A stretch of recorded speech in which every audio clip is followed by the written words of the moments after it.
Welcome to The Merge, where faith and mental health meet. Hosted by LynnDee Horn, a licensed counselor and owner of Narrow Gate Counseling Services. The Merge provides a biblical approach to mental health and navigating life's challenges. Join us as we explore practical, Christ-centered solutions for mental wellness, relationships, and spiritual growth.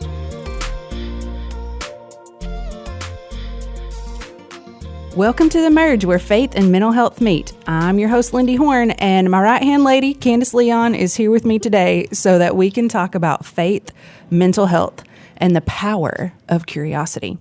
So have you ever heard the saying, curiosity killed the... cat? Yes, cat, right? I took that pause because everybody in there that's heard this is going to know. Yes, curiosity killed the cat.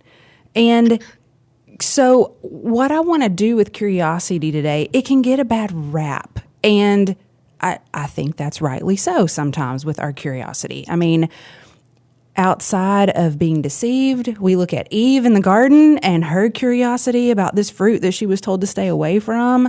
I mean, look where that led all of us, right? To today, getting kicked out of the garden and dealing with the sin nature that we have. So I understand that curiosity can have a negative side.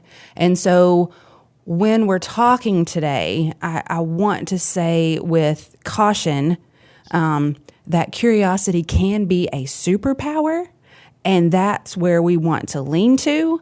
But we have to be curious about the right things. So the podcast we're going to talk about today with curiosity is being curious about the right things, not being curious about the wrong things, which would be sin, which can lead to trouble in our lives to some level or degree. So we're talking about when we have a healthy curiosity about the right type of things.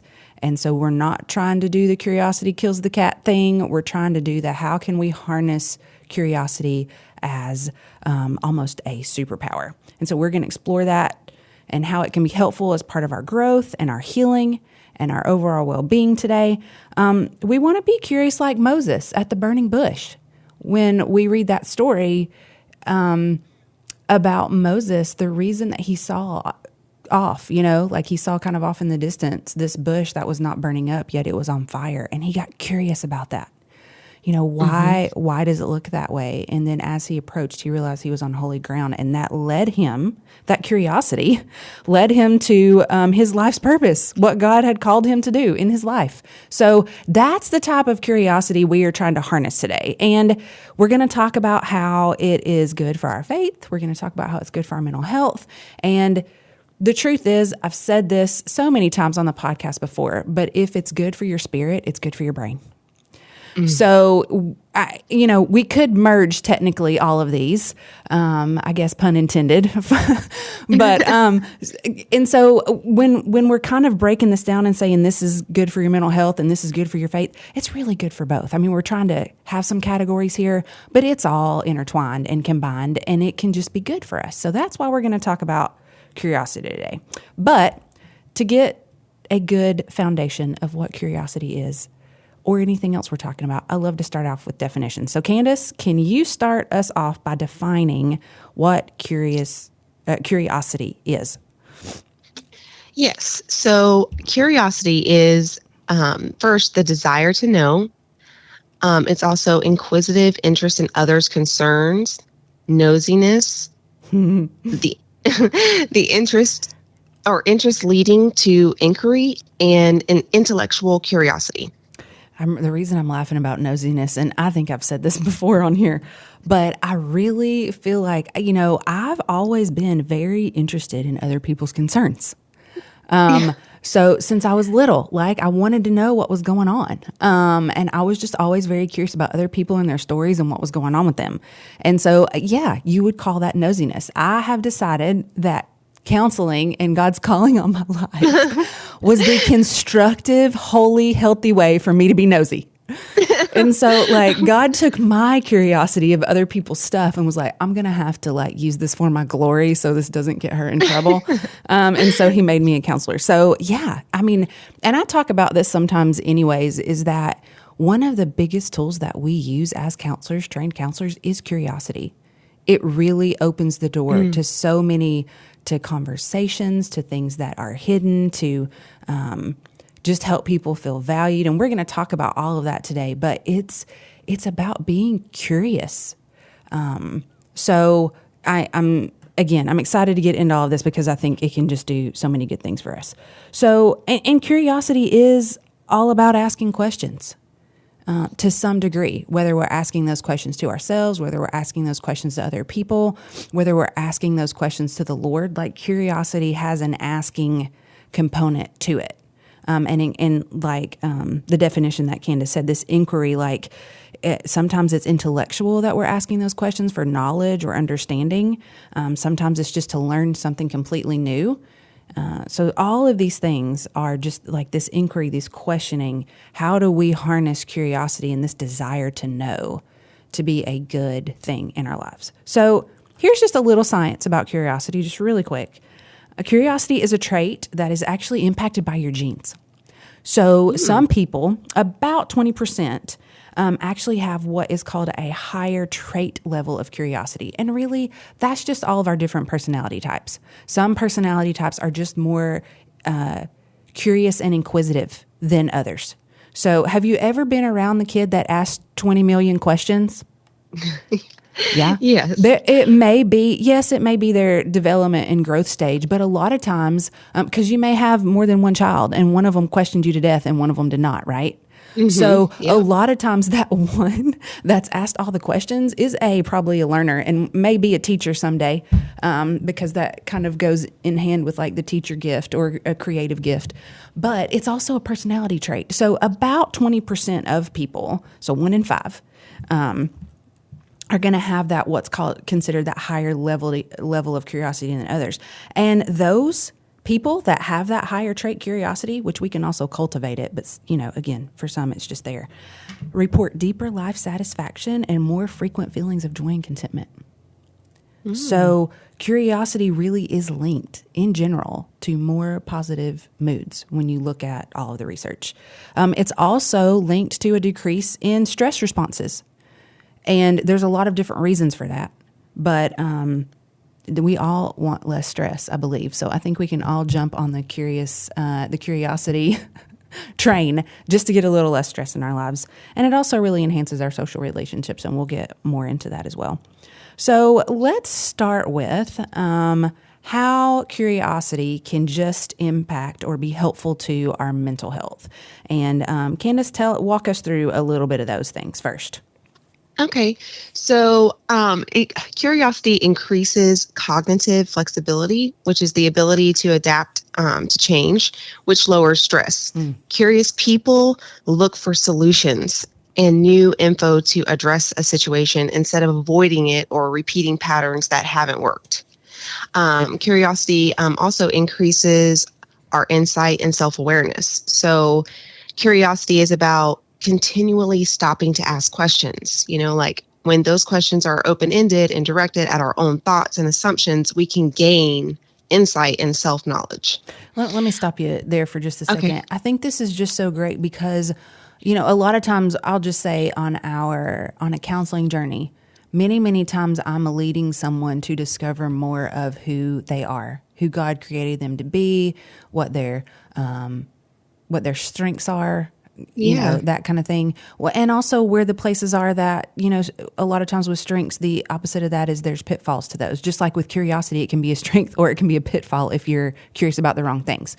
And so I love that in this place of mental health, the more aware that we can be and the more knowledge that we have, then it's that place where we can direct instead of follow our thoughts or our assumptions or our judgments. And so this is just really powerful that we can ask God questions, we can ask ourselves questions, we can ask other people questions, and that really is that insight and that awareness in some way is going to impact our mental health. It also, from a neuroscience perspective, when we are aware of an issue and we continue to be aware of that issue, then our brain is at the most I'm going to say vulnerable because I can't think of another word to describe it right now. But our brain is at, I'm going to say weakest. Our brain is at its weakest point with a certain like thought pattern. So if you've got a behavior and you just really don't like it and you're really working on it and you keep becoming aware of, keep becoming aware of it. And then you're like, oh, there it is again.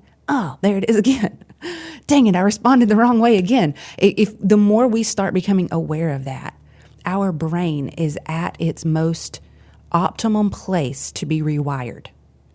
So that awareness actually increases our ability to rewire our brain because we can, at that moment, that awareness helps us choose a different behavior. Because before, when we're not aware, we're working on autopilot. And so what we're just going to go down the path we've always traveled.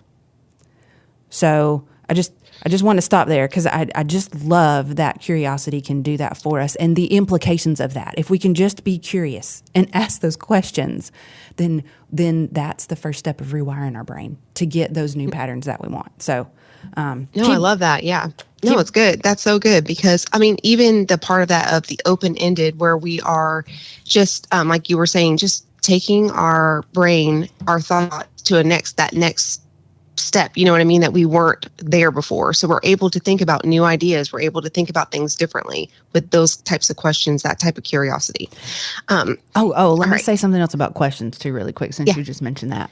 The other thing is curiosity is the art of asking good questions. So the question can't come across, why are you being an idiot? Like, that is not a good question. You know, why did you make that stupid mistake? That is not, you know, like that's not it. The good questions are more like, I wonder why do I feel this way? Yeah. Why do I feel this way? Where did this come from? Has anybody ever told me what I just said to myself internally that makes me feel bad? Has anyone else ever said that to me before? Where was the first time that was ever spoken over me? Or spoken to me. Like those are the types of questions that we want to be asking. We're not wanting to ask questions and cast judgment or frustration toward ourselves or anybody else. So it's about asking questions, but it's about asking good, thoughtful, like let's get deeper questions. So I'll give you some more examples of that as we go through. But yes, okay, great point. All when right. You were saying that about open-ended questions, like we got to have good ones here. Yeah. Okay, so curiosity can also help reduce anxiety. So when individuals approach situations with curiosity rather than fear, it can reduce the overall stress response. Curiosity helps in reframing potentially anxiety-inducing situations as opportunities for growth and learning. So your brain rewards you for being curious and for pursuing that curiosity. Researchers have found that dopamine, the brain's reward chemical, is intricately linked to the brain's curiosity state. Yeah. So again, if we're just looking from a mental health perspective and we're not looking from a faith perspective, God allowed our brains that when they are curious, that we get a reward of dopamine in our brain, which will further our curiosity, which is also why it is important to be curious about the right things and not the wrong things, because that can, again, backfire on us because we could get pleasure out of being curious about sin, which is going to start a reward cycle that's just going to lead us deeper into a place that we shouldn't be. But if we are trying to engage curiosity to learn, to grow, to look more like Jesus, to heal, to understand, to build bridges with people, whatever, if we're using it in that way, then we also get that reward, which will continue to deepen our relationships, help us walk in more healing, help us understand more of who God is, this Jesus that I follow, learning more about who he is because we're curious and we ask those questions.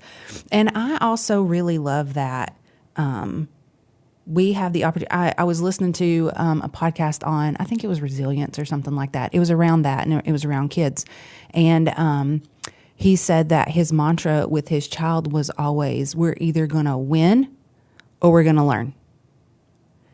And so it was this place of kind of like facing our fears, like we're either going to do good in this area, but if we don't, like it's not a failure, it's an opportunity to learn. And so the way that curiosity can reduce our anxiety is if we look at this as like, okay, you know, let's say you're anxious about, my husband the other day was talking about the first time he ever preached and how like anxious he was about it.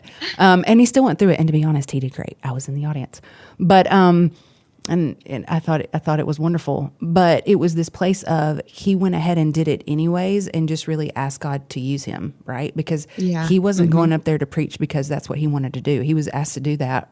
And, you know, he was like, okay, well, I want to be obedient and the pastor's not here. So they've asked me to do it. Like I want to, you know, I want to do that. Yeah.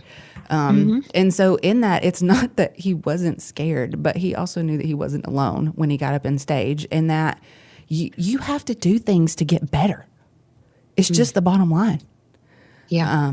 So all of that, if we can look at even sometimes our scary experiences and instead of being like, this is going to be horrible, if we can lean in with curiosity and say, I wonder what I'm going to learn out of this no matter how it goes, then maybe we can have the courage to walk through something.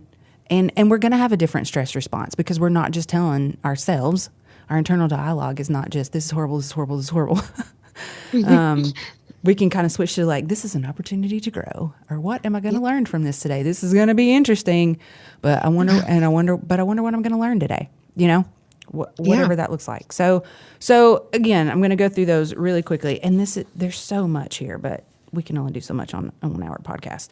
So just a few things that help our mental health, again, is it increases our insight and our awareness. It can reduce anxiety. It rewards our brains. And it helps with our cognitive flexibility. So that place where we as humans don't really like change most of the time. Most change is not fun.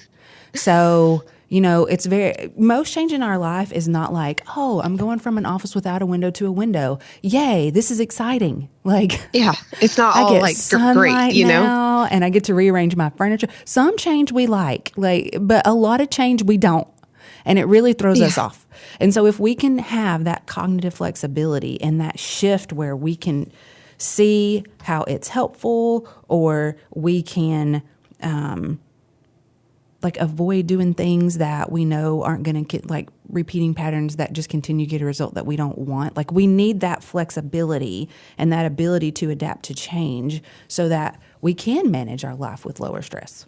Because it's just, you know, it's just helpful in every single way. So that is really a place where, again, just some things that help our mental health. Now we're going to shift, after we take this break here in a minute, to how this is helpful, how curiosity is helpful for our faith. So we will be back in just a minute. You are listening to The Merge, where faith and mental health meet.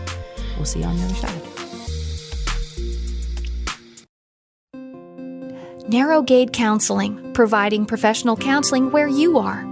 At home, at work, or on the go. Our virtual counseling services are convenient, affordable, and accessible on any device. For a free consultation, call 888-9-NARROW. That's 888-962-7769. Connect and learn more now at narrowgatecounseling.com.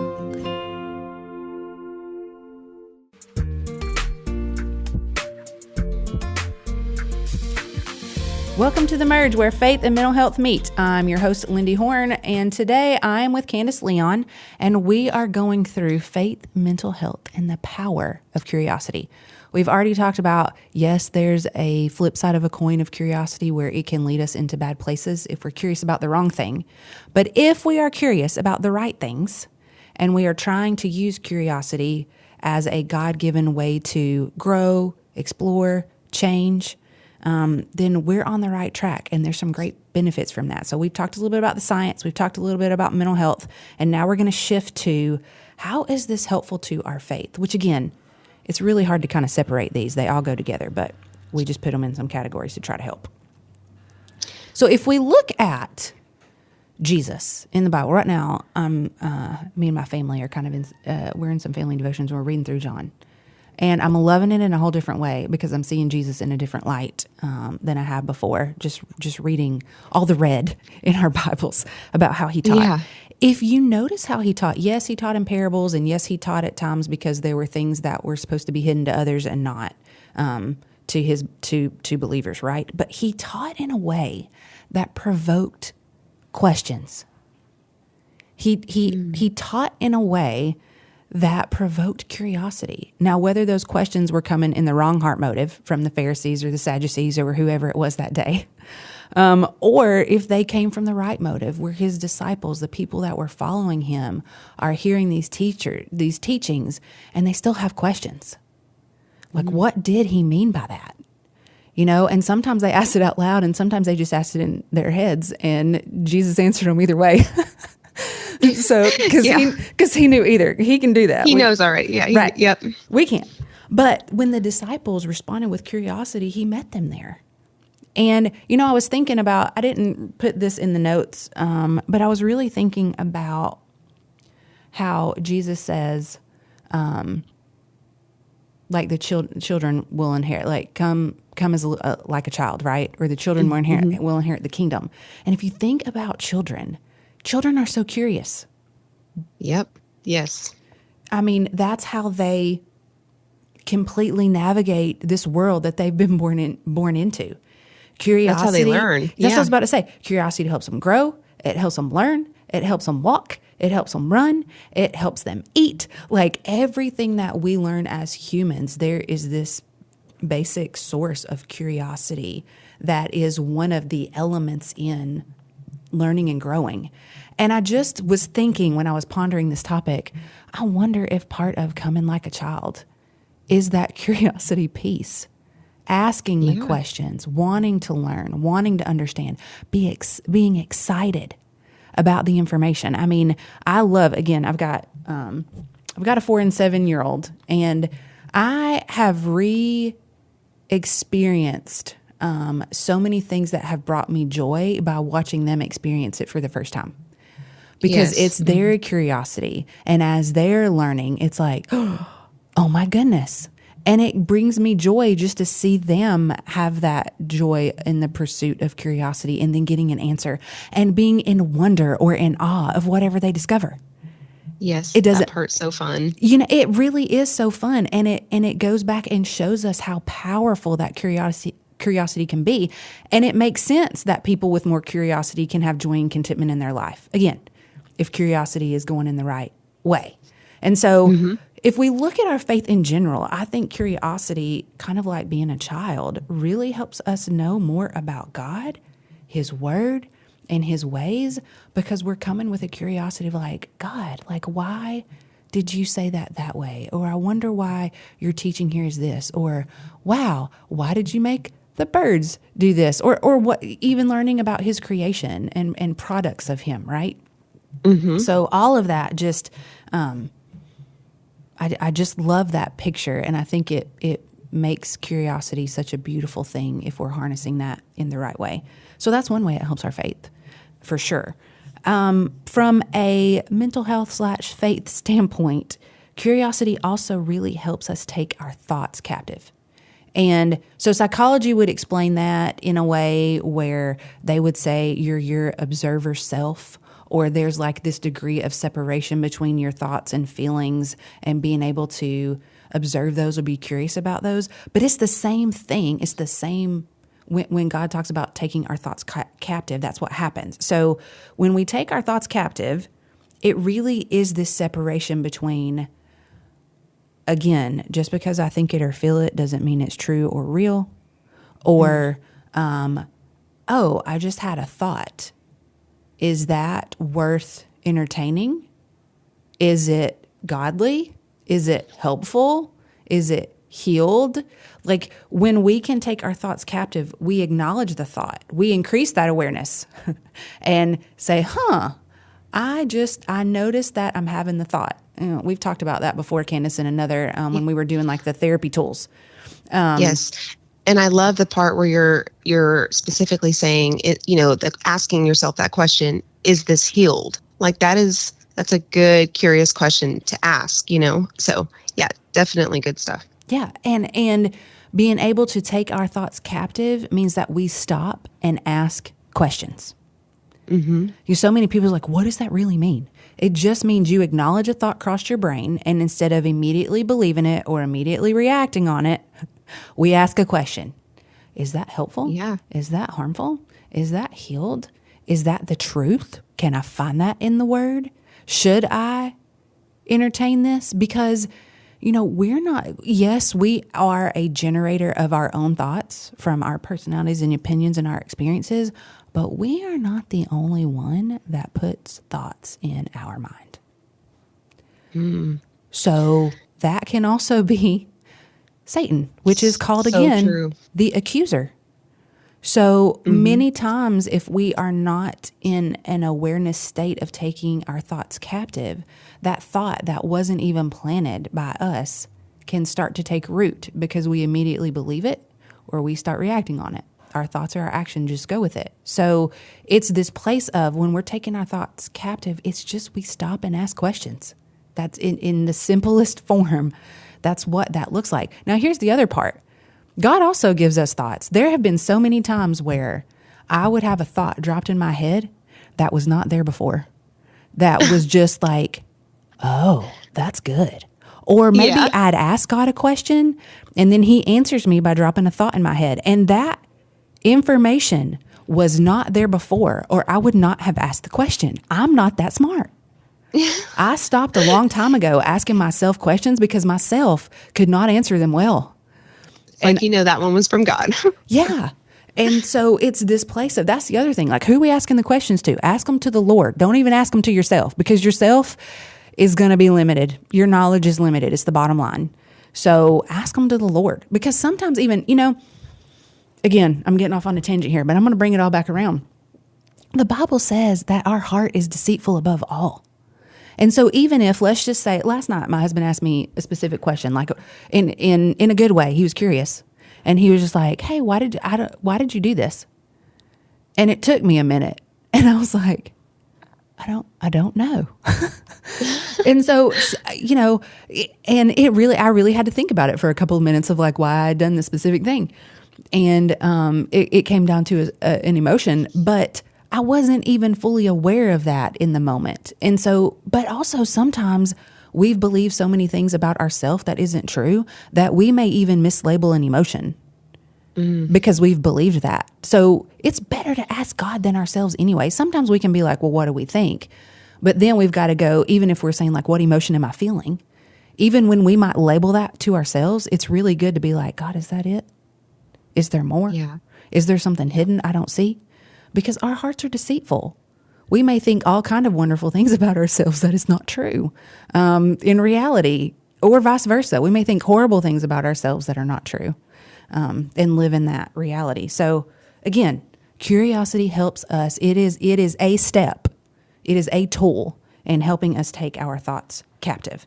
And I kind of merge these two, but it helps us unhook from unhealed, unhelpful, or harmful emotions. Because when we can have a degree of separation between either our self-talk, our internal dialogue about what we think about ourselves, or even what we think about other people, and we talk with God about those, then we have just opened ourselves up to the capital T truth. So if God needs to tell us more about us, if he needs to reveal something that's hidden, if he needs to reveal a lie that we've believed about ourselves or somebody else that is either unhealed or unhelpful or harmful, he's the one that can do that.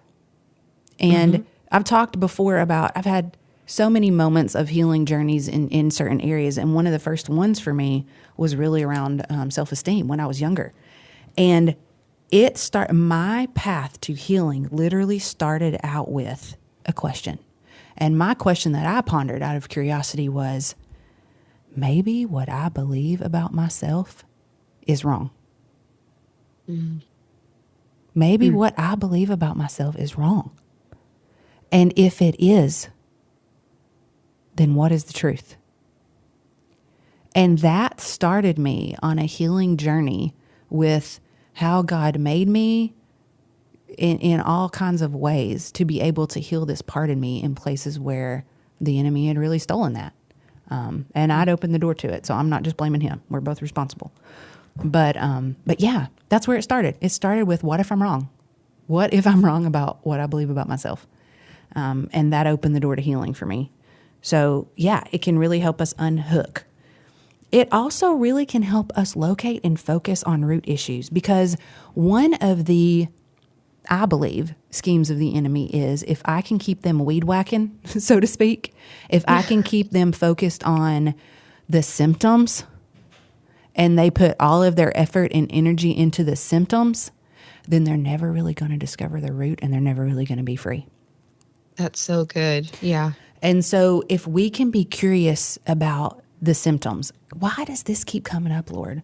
Why do I keep responding in this way? Or why do I keep thinking these things about myself that are not honoring to you, but I can't get rid of them? I know you've said I'm fearfully and wonderfully made, but I don't believe it. Whatever it is that place that we're in, if Satan can just keep us focused on the symptoms of that, if he can just keep us focused on, oh, you just need to increase your self-esteem, instead of dealing with the root issues of, hey, you've been lied to about your identity and who I've said you are. So we've got to go back, like we've talked about before, again, on another podcast, we've got to go back and rebuild your foundation. It's not that your roof is leaking. Yes, your roof is leaking, but your roof is leaking because your foundation was bad and it shifted a certain way and it caused these cracks, and then there's this leak. Like it's a system of a problem. Yeah. And so curiosity can really help us get to that place of locating and focusing on root issues, which is one reason why counseling, I'm going to promote it here again. It's who I am. That's why counseling can really help. Or again, if it's not counseling, talking to another friend and believer that can give you some feedback or ask you the good questions to help you arrive there. Like what is this really? And so we can actually put our effort and energy into cleaning up the roots and regrowing, instead of just trying to get rid of the weeds in the lawn when it just needs to be stripped, like all of it, if that makes sense. So yeah, it can also lead to more discernment. So if we're asking questions, like that part of asking questions is when you can receive wisdom. So if we're wanting wisdom from the Lord, we're needing to seek and gain knowledge and understanding and all of those things, right? So curiosity can make us wise and help us avoid the traps of sin and live more freely for him. And it helps if we ask God what instead of why sometimes. So if we're in a situation, and instead of being like, why am I here, Lord? And I'm not saying that's a bad question, because God can answer those too. Even in my own life, a lot of times he's answered the why when I've been at a place where I can receive that. But even when we don't know the why, we can ask what? God, what can I learn from this situation? What ways can I grow that will make me look more like you? Like if we can dig into the what can we learn, instead of just, why, Lord, is this happening?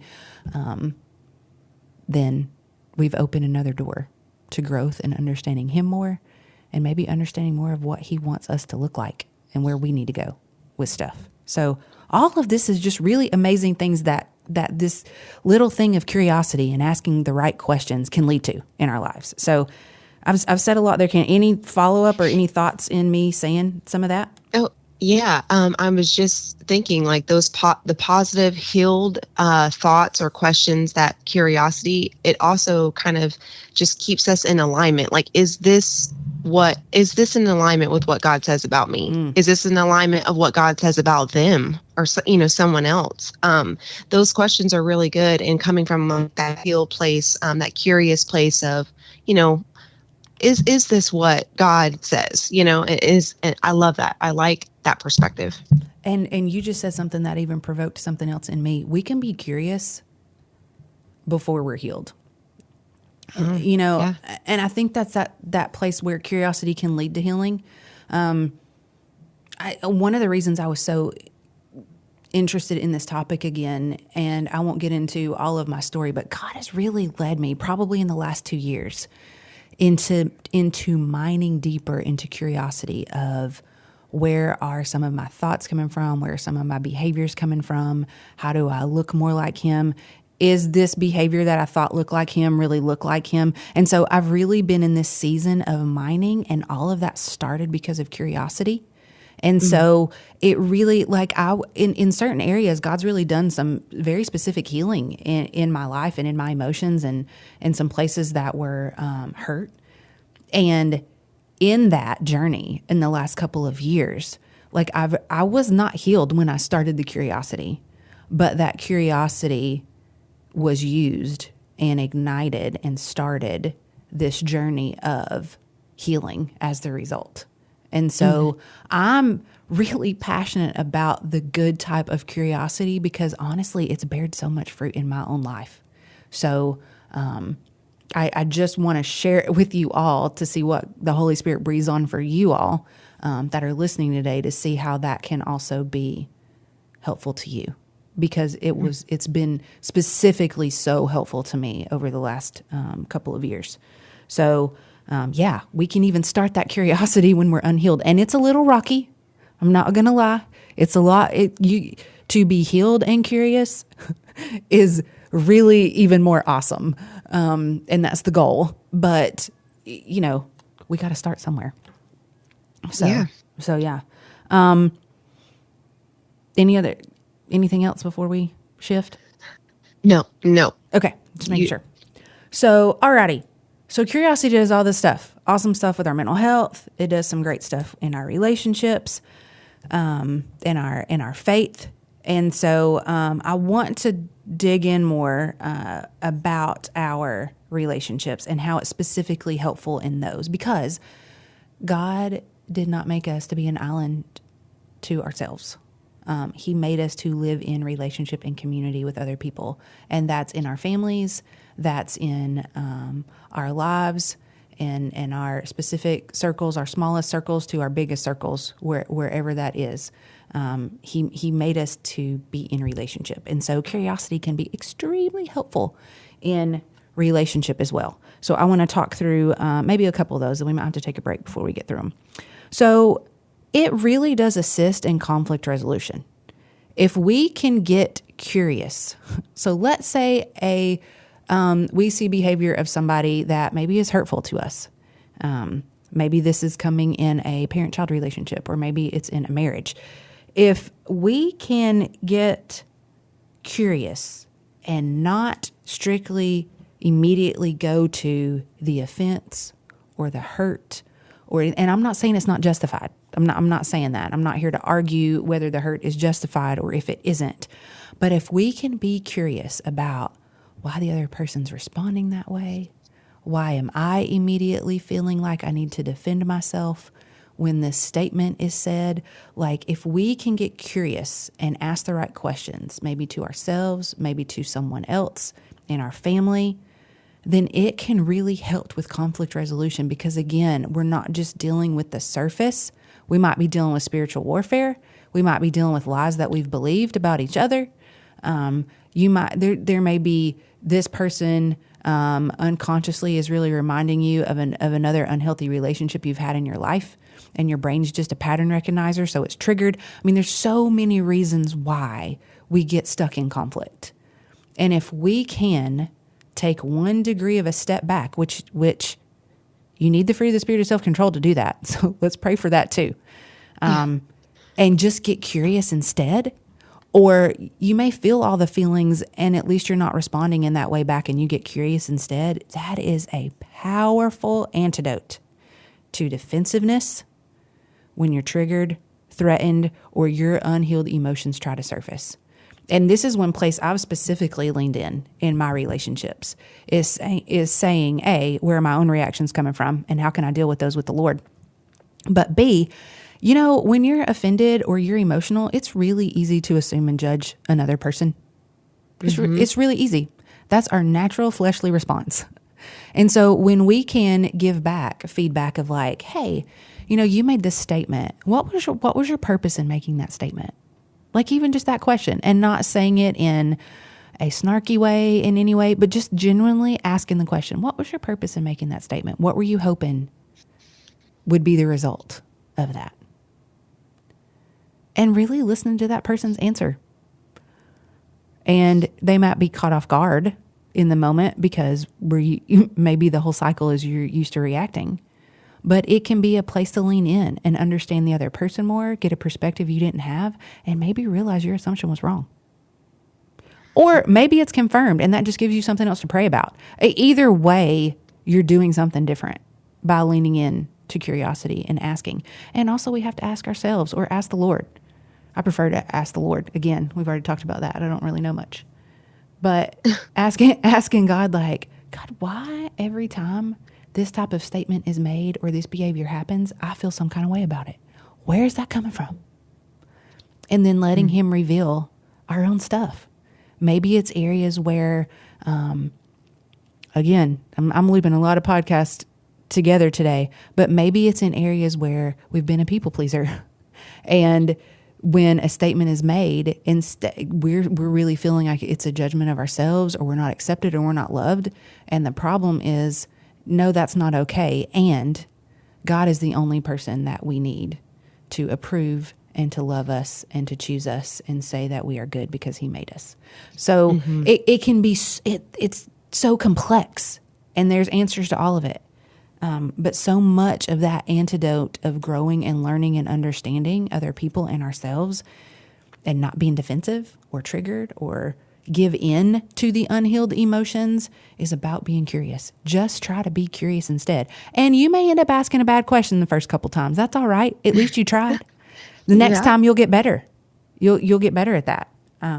So yeah, I mean, even just like, hey, this is what I heard. What did you mean by that? Whatever that question could look like. So yeah, it can really assist in conflict resolution. And again, that goes with all of our close relationships. Because here's the other thing that it does. Immediately when we get curious and we can ask a question, and either we're answering that with the Lord, or whether we're answering that with a child, or whether we're answering that with a spouse, we are opening the door to intimacy, even if we're frustrated in the moment. So we are opening the door to vulnerability and to being more known as a person, or knowing someone else more, even if we don't have a positive emotion in the moment. We're opening the door. And so many relationships suffer because we stop being curious, and we assume, or we think that we know, or we've listened to the accuser, or we're tired of certain behaviors and there hasn't been change. And so we, instead of being curious, we default to some of these unhealthy things instead. And so if we can just open that door in conflict, in the middle of conflict, and try to increase some intimacy and vulnerability or connection or closeness, whatever word you want to put on that, in our relationships, then we can actually hear something that maybe we can act on, and that can be helpful. Maybe we can, again, have an understanding or perspective of that other person that we didn't have before. It's powerful. It's so powerful. And this is something, again, in counseling I teach. I do a lot of marriage counseling. I teach it there as a technique when there's some parent-child frustrations going on, and there's some struggle in those relationships. Being curious and asking the right questions, or not immediately responding with the lecture as a parent. And again, we don't ask questions of, why the heck did you do that? A lot of times our children can't answer that question, whether it's a development thing or it's not in their awareness. But we can talk about, that was an interesting choice that you made there. Can you tell me more about how you arrived at making that choice instead of maybe another one? Did you know that there were more choices that you can make about that decision? Or was that really the only option that came to your brain?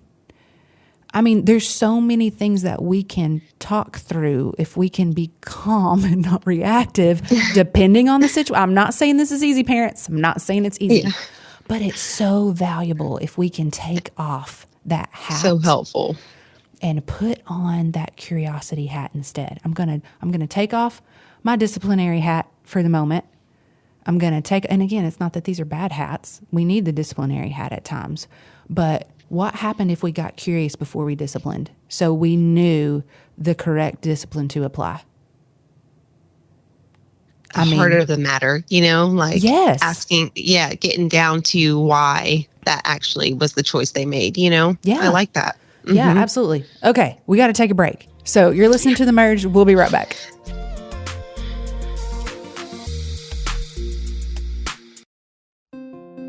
Narrow Gate Counseling, providing professional counseling where you are. At home, at work, or on the go. Our virtual counseling services are convenient, affordable, and accessible on any device. For a free consultation, call 888-9-NARROW. That's 888-962-7769. Connect and learn more now at narrowgatecounseling.com. Welcome back to The Merge, where faith and mental health meet. I'm your host, LynnDee Horn, and I have been having a conversation with Candace Leon about faith, mental health, and the power of curiosity. So we've gone through how it helps our mental health, we've gone through how it helps our faith, and we've gone through even how it helps our relationships. So now we're going to kind of wrap up with some hindrances to curiosity and kind of some action steps that you can do. So Candace, tell us what some of the hindrances are to curiosity. Okay, so the number one is pride. We already know the answer or the information we are offended. So pride, when we believe everything that we think and feel. Preach it. Sorry, go ahead. No, yeah. The older we get, the less we value curiosity. We see other things as more important. Judgment and fear. Yeah. And so I want, that list really starts in the right place. Pride.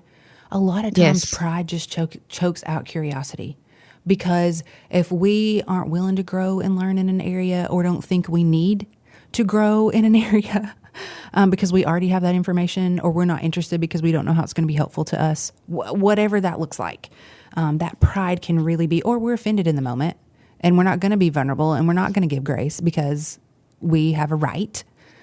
We have a right. I'm doing that in quotes because we have a right to be offended. And so how dare you talk to me that way? I'm just going to be prideful right now instead of being open to the Holy Spirit, maybe working in this moment and using this for good. So yeah, it stands in the way. And again, I said preach it, because I really believe, I say this so many times, we can't believe everything we think and feel. If we do, it already, we're not going to ask questions. If we just believe it, why would we ask questions? I thought this one was interesting with age, Candace. Like the older we get, and I think sometimes this is okay. I think it can be a hindrance, but I also understand it. I think sometimes the older we get, like you just value curiosity less. And maybe it's the energy of, I don't know how much more I can learn, or I don't know how much more I can understand. And we just start valuing other things. I don't think inherently there's something wrong with that. I think as aging adults, we get very, and somebody that's even older than me could speak to this more, but we get very more pointed on what matters and what is meaningful and what isn't. And so I think in some ways that could hinder curiosity. But, if we're looking at the life of the believer, we'll never know everything about God. So where are the places, even as we age, that we can still keep that curiosity open to help us continue to look more like Him while we're here? But in general, I see how that can happen, and I'm not saying that's negative. And then the judgment and the fear, all of those types of things, when we're reacting instead of listening, then it can cause us to not be curious. So I think those are all things that we can look at and say, do I have a hindrance in those areas? Like, have I already learned so much in an area I don't want to learn anymore? And why is that? Why would I be at a place where I don't want to learn anymore in a certain area? Again, you might have a good answer for that, but when it comes to our faith walk, I don't think there's a good answer. I think we should always be open. I think the fear one is one that I'm a little, I was surprised. I'm not surprised about it, but I didn't maybe think about that one at first. That could be a hindrance to, like curiosity. So the fear of maybe not knowing why something, how something could happen, why something happened, so it's a good thought. Fear just causes us to, I think for me, like, fear can be such an automatic reaction that it it shortcuts our ability to pause and ask questions because it can be such an overwhelming emotion. It kind of short circuits that taking thoughts captive piece, if that makes sense. I think that's why, like, we could be because that's a very heightened emotion. Fear can hijack our brain, so to speak, where our cognitive, what we would think through or what we could problem solve when we're not in fear, we can't do that because our brain is literally offline physically. So I think when we're in fear, it really stops us so many times from being curious because it really just shuts down all of our mechanisms that produce curiosity. Yeah. So, yeah. That can be huge. So what do we do? That's the answer. What do we do? I really love using a couple of scriptures here when it talks about cultivating curiosity. And the first one is Matthew 7:7. It says, "Ask and it shall be given to you. Seek and you will find. Knock and the door will be open to you." And then the second one is you have not because you ask not. And that's in James 4:2. So again, we got to ask the questions. So if we're breaking down Matthew 7:7, curiosity asks. It says, asks and it shall be given to you. Curiosity asks the question. So you can ask why along hard paths to understand God's way. We can ask God to examine our heart for areas of change. We can ask the Holy Spirit to lead us into truth that we've missed, or whether we believed the enemy instead of the Holy Spirit in an area. We can ask God for seeing a situation from his perspective. God, how do you see this right now in this moment? How do you see this other person that I'm frustrated with? How are my reactions contributing to this issue? I mean, you can ask God for fresh eyes to see people the way he sees them, or how to live out his word more fully. You can ask with childlike faith in certain areas. How can we be more childlike in the right ways to inherit his kingdom? Like understand his kingdom, like all of those things. Like curiosity asks questions. It asks. It says, ask and it will be given to you. The second part of that verse says, seek and you will find. Curiosity seeks. Curiosity makes us ponder things from a new perspective, or we try to find answers to our questions, and it implies taking some level of action. We are seeking out the solution to the problem, or we are seeking out to live in the truth. Like, it asks the question and then it starts seeking. So it doesn't just passively wait. Now, I'm not saying we're not supposed to wait on the Lord, but waiting on the Lord is not passive. So we ask, and then curiosity wants us to seek for the answer. I mean, that's even part of science and experiments. Like, we're seeking for the answer. So, and when we begin to receive answers for our questions and bringing those to the Lord, we consider seeking new ways of maybe engaging with God, serving others, engaging with others. Like, as we get that information and that seeking, it's already starting to build our tools to be able to do the third thing. So we're asking, we're seeking, and then it says knock, and the door will be open to you. So our seeking goes to that next level of action where you are physically, tangibly in a place where it's the application of our seeking is really what it is. So you're asking the questions, then you're seeking that knowledge. You're asking the Lord about that. You're doing research. You're reading the word. You're reading an article, whatever the situation is. You're reading a devotional, whatever. And then once we seek and get the information, the knocking is the application of our seeking. Now that we've learned, what do we do with our learning? It's that application. So for us to grow in all of that, we need to ask, seek, and knock. And curiosity is just this beautiful opportunity that we have to really engage in these places with the Lord and in the situations that we're in. So it really unlocks the application of what we need to do when we're doing that knocking part. So my encouragement to you, and Candace's encouragement to you as well, as we've talked about all this and we're wrapping up, is really to encourage anybody to grow in curiosity. Like, start asking God, God, how can I grow in this area? In maybe just in one area. Maybe it's with interacting with your child, or maybe it's in interacting with your spouse, or maybe it's in reading the word instead of just reading it. Like, after you read a passage, saying, what what question would be a good question for me to ask the Holy Spirit right now while I'm reading this? Like maybe it's even engaging in your relationship with God in a different way. So grow in that. Start asking questions to God about yourself or others. Ask them questions too.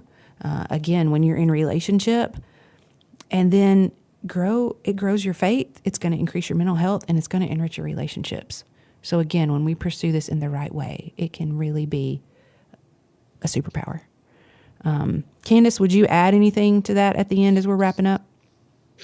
I just think that probably one of the things that has helped me with curiosity and just my relationship with other people is just wondering what they're going through, like that, asking that question, to myself, like, why is this person having a bad day? Or it really helps to put things into perspective. It helps to calm me down. And I just think that that's something that God showed me a long time ago, and has really helped with, my mental health journey and my faith, is just asking, what possibly could this other person be going through of why they're acting this way, or why they said something this way, or however that might look. And I think that that's really important. And I think that's where curiosity, even as we get older, can continue to grow and be helpful.